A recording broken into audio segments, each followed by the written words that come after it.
Welcome to the Nonprofit Podcast. I'm Cara, fundraising coach here at DonorBox. Thanks for joining us. This is the place to be if you have a heart for helping others.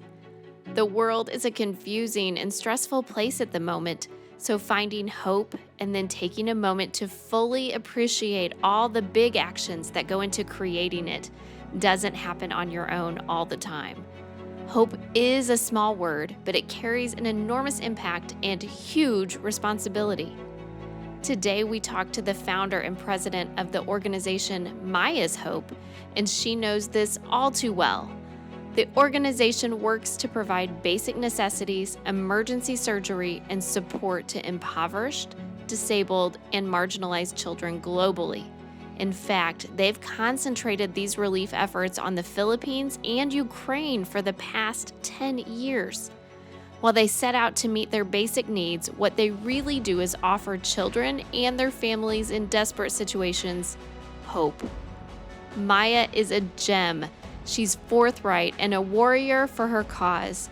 So, despite flu and a fever, she soldiered through our chat, and I cannot wait for you to feel the glow of hope that she and her team of volunteers spread, even in a war zone.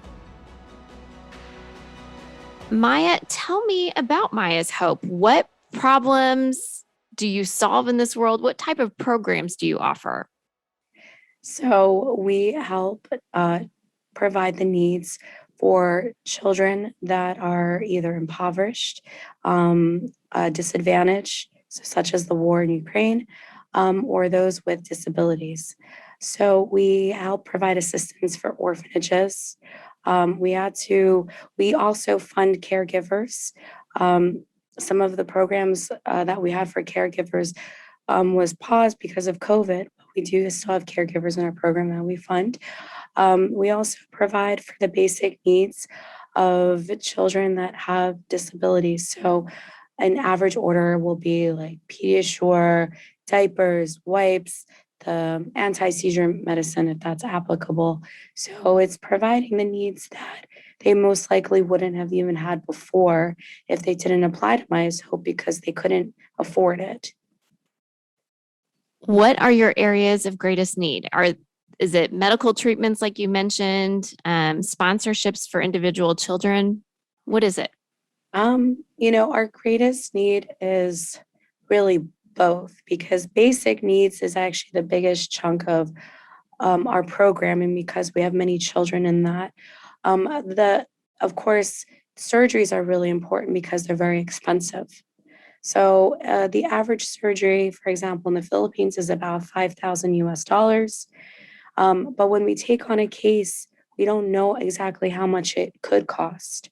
I actually was just chatting with a mom because I realized her child has now had 5 surgeries that were funded by Maya's Hope.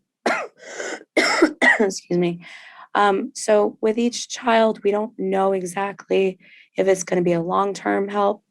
We like to help as long as the parents are cooperative and follow the rules of our program.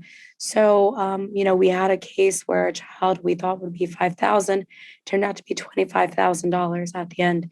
So that's where they balance each other out. Like the basic needs are basically keeping children healthy and safe, and keeping them also healthy enough to get surgeries. Sometimes they're so underweight that they can't get a surgery done. So even if it might be a surgery that that the government will fund, we still need to help them reach that benchmark with the weight. So they really go hand in hand. So you need to have a healthy child enough to have a surgery. Many of the cases we get for surgery are emergency. So sometimes you have to act within a week. So we'll still go through like the process of checking, and verifying, their health insurance and whether or not they have active fundraising, all of that. But sometimes you are racing a clock. So you have to make a decision quickly. So the emergency needs on average are about the basic needs is maybe about 300 US dollars a month if they have a disability. But I do say that they're equally important because if they don't get that emergency surgery, they may not be able to live. And the charity wards in the Philippines, especially with COVID, it could take 5 years, maybe 7 years before you can get surgery, depending on the wait list. So that's why it's a very complicated topic.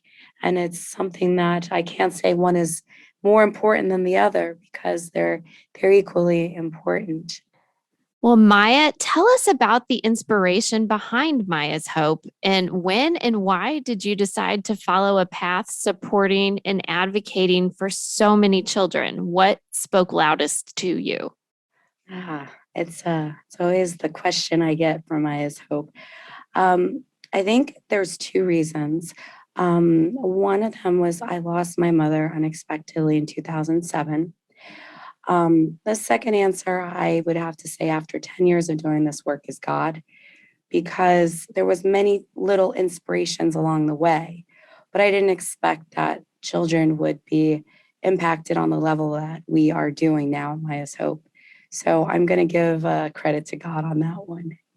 You mentioned that your mom was the inspiration behind Maya's Hope. Can you just share a little bit of that story? Where were you when you started the organization? How did your mom play into that?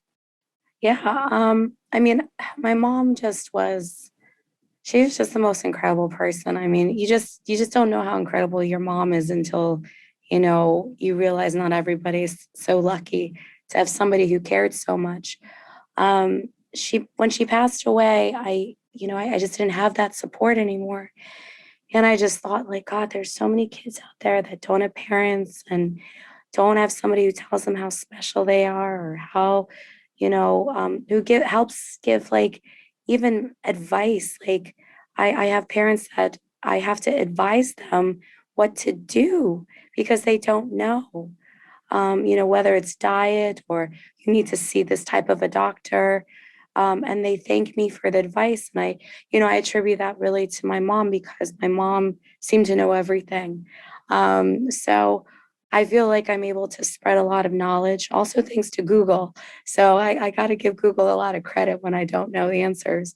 Um, but I just think that, my mom just really was such a gift. And I'm sharing the gifts that she gave me to help children, advocate for them, advocate for their parents. And so that's really she's the angel, kind of behind the scenes, giving me the strength. Sometimes I'm really exhausted, emotionally, physically, whatever. And I it's her. So that's where the hope comes from. Your mom's inspiration has changed the lives of many, many children around the world.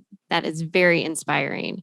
Why is hope and your family, you mentioned your mom, why are those things so important to you?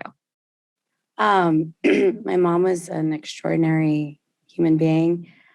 She taught me a lot of empathy and just love for, she loved me so much, but I channeled that to help other children around the world. At the time, I didn't have any children. I now have a daughter who's 4. And just seeing the impact that we've made the past 10 years, it's been incredible that we do surgeries. It's been incredible that we've had this emergency response in a war where there were so many obstacles. And I'm grateful that we have partners in Ukraine that are able to do this work despite logistics, despite the safety situation. We're able to make miracles happen. So I consider our work to be really just they're like daily miracles. It's really what it is. So, making miracles happen is really what Maya's Hope is all about. Can you tell me a story of how you've impacted a child around the world? Sure. I think if I can shed a spotlight on Ukraine, because we do work in Philippines and Ukraine, I would say it's just the adoptions that have emerged. We do not facilitate adoptions, but when I first started working with one partner in Eastern Ukraine, I really advocated for children there, but I also said we need videos and photos. And because of that, there was an awareness brought to children that were in these orphanages. And if they weren't seen, no one would know they existed. And yeah, I'm going to reference Sergey because Sergey was older. And I believe at the time paperwork was being filed for him and he was around 15. So the window for him to be adopted was really getting smaller and smaller. And when he came over to the States, it was just like, holy moly, how on earth did this happen? It's persistence, from his parents, of course. But it was a lot of hustle. But had somebody not seen the photos and videos that were being circulated, and then somebody said this kid needs to be adopted, I don't know if Sergey would have still been one of those adults that are now in Eastern Ukraine. Who knows? It could be under occupation. So, these are the miracles that we've seen over 10 years that I just think it's important to share about our work, even if it wasn't intentional. You first started delivering these programs in the Philippines about 15 years ago, and you've expanded to have a bit of a global focus. Where did you step in and decide to expand? How did that happen? I would say it goes back to God and how initially our work was in the Philippines. And I didn't really plan for any of this. And I did a clothing drive, excuse me, in New York. And everybody started giving me winter coats. And then I had to figure out where am I supposed to get these winter coats to orphans in a cold area. And I picked Ukraine, and with the help of a little nun who is almost 90 years old, living in the East Village, she sent all those coats to Ukraine. And it was that same nun who eventually brought me to some orphanages in Ukraine, both in the East and the West. She was about 90 at the time, and she just was this go getter. And I feel like in a way where just she passed on that light. Don't forget about these kids, and that's what My Hope does. So we don't just help also in orphanages, but we help all those families that have children with disabilities. Um, Also, due to the war, we're also helping any child impacted by war. So maybe the father has been conscripted or has lost his job. So we're helping there. So because of our work the past 10 years, we've been set up and now we're able to help support when these children need us the most. There have been many of us in the nonprofit world that really took notice of the successful peer to peer fundraiser you launched to support your efforts in Ukraine. How did the Russian invasion of Ukraine change your strategy? Did it change it at all? And how were you able to respond? Is that what this fundraising campaign supports? Yes. So a lot of questions there, but we had to pivot very quickly because we had to go from usually buying products that are distributed to giving immediate financial assistance to families that were applying for help because some families were sheltering at home, they can't leave. So they need to have money so that maybe they can go to when it was safe, they could go to little markets to get food or hygiene items, go to the butcher. So the emergency Ukraine fund that we set up, we had small goals because we didn't know how long this was going to last. We also didn't know the volume of requests we would get over time and the need. Nobody could predict what this war would look like. Um, we also are helping many refugees that are going through some of our partners in Eastern Ukraine. So they can easily get 300 families applying for assistance in a week. So this is where the peer to peer fundraising is very important because we will get one time donations not everybody wants to continue. So we do rely on those peer to peer fundraisers to expand to their own networks. So we're very grateful that DonorBox created this opportunity for us because many of them are just very passionate about what we do. And they're very understanding about the work and the need. We can't post all the photos, we can't list all the names, but there are thousands of families that are greatly impacted and are able to receive help thanks to the emergency fund that we have established here on DonorBox. People are passionate about the causes they support. Now put that people power to work with DonorBox's peer-to-peer fundraising.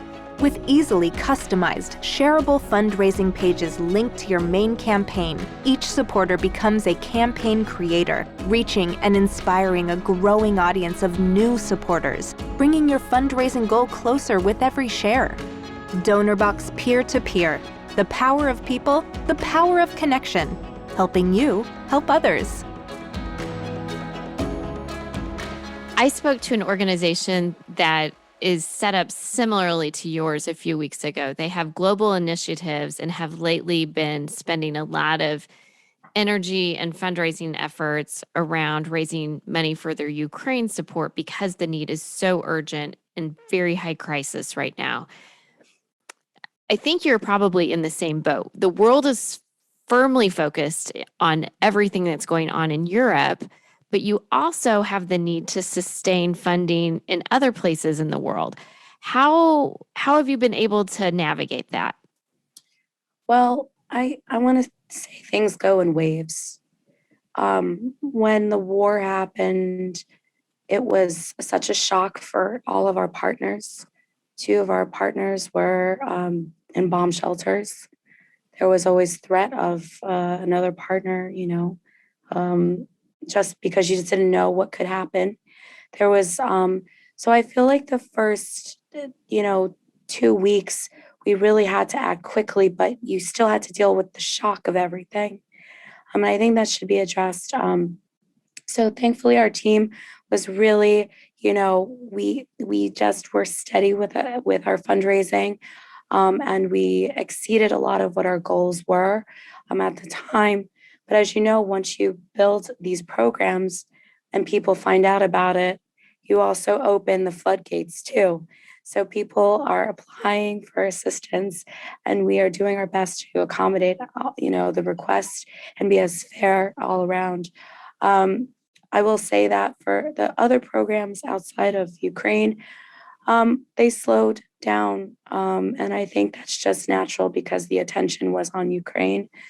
I hope that the support for Ukraine continues because whether the war, quote unquote, ends tomorrow, these families are going to be impacted because of what has happened. There are no jobs.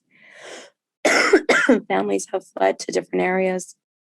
So we just hope that people continue to help because this is not an easy fix. And just like families were greatly impacted in the Philippines by COVID, COVID still impacts them 2 years later on levels that I don't think those in Western cultures understand. But inflation has, around the world is impacted. But when you're already suffering, it just is magnified. So I hope that our fundraising will pick up in the Philippines because, of course, the need is there. The surgeries are, we need to support the surgeries. But, again, I'm just grateful that the attention to Ukraine has been so incredibly overwhelming. It's been a global response. So, again, just grateful for everyone's just overall compassion to those in Ukraine that are impacted. I love that. Thank you for sharing that. Maya's Hope is volunteer run. It's largely volunteer run, if I understand things correctly. Yeah. How have you been able to recruit and sustain your committed volunteers? Any tips that other organizations would love to learn about? Um, I think that our volunteers are very much drawn to the mission. They also see the results, especially those that are on our committees that evaluate the cases and they vote on them. They see the before and afters. They see when they apply. They see what happens after 6 months. I don't, I think volunteers can get burnt out, but I think when you see that you're literally saving these kids' lives, I think that's what drives many of them.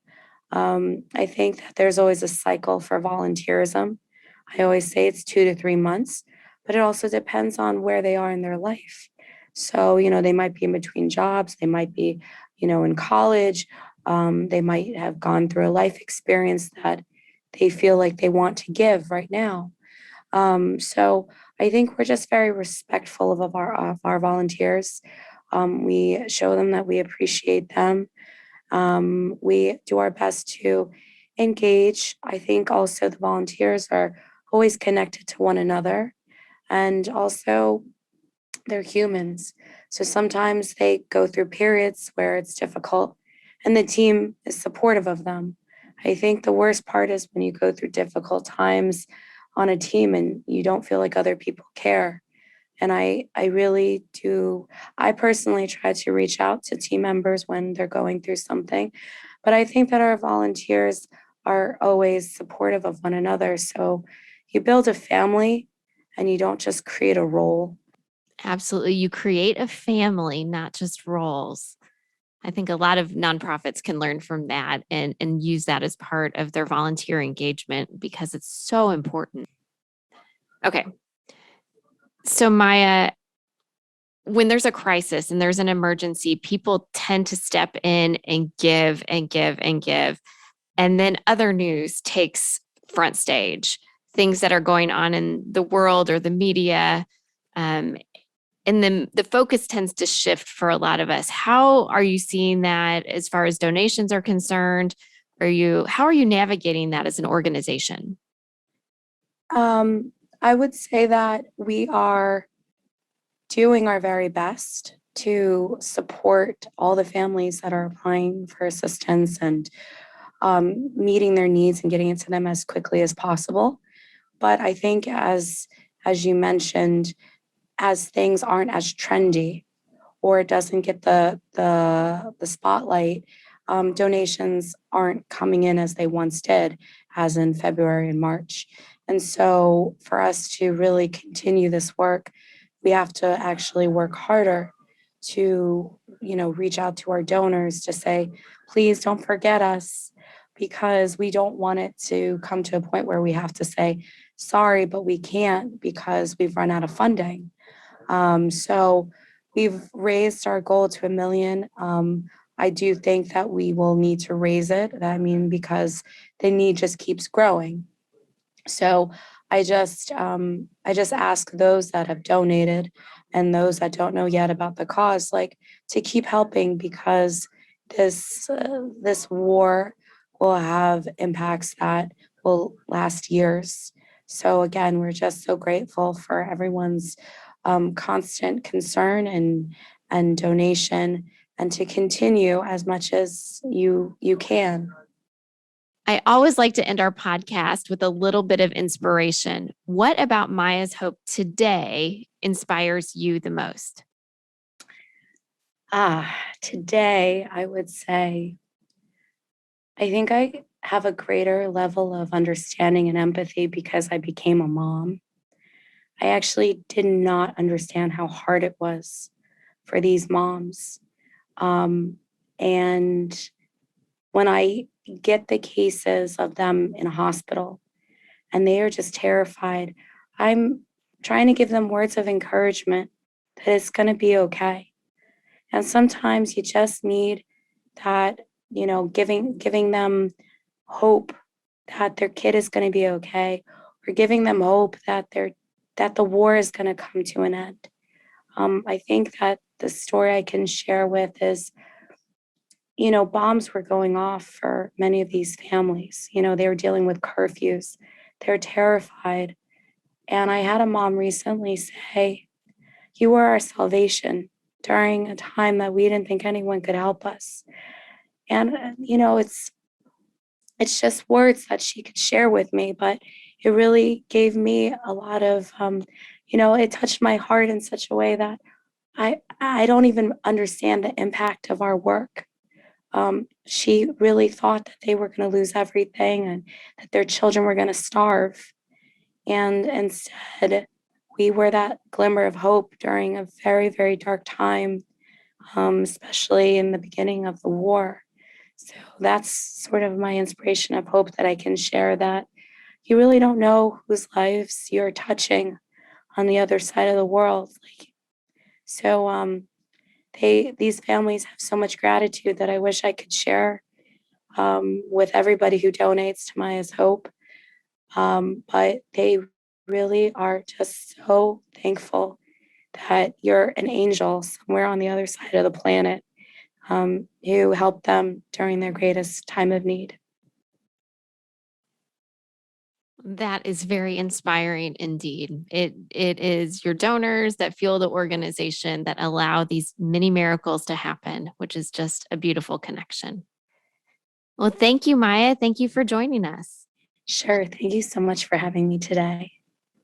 If someone wanted to find out more about Maya's Hope or how to give, how do they learn about you? You can visit our website at www.mayashope.org.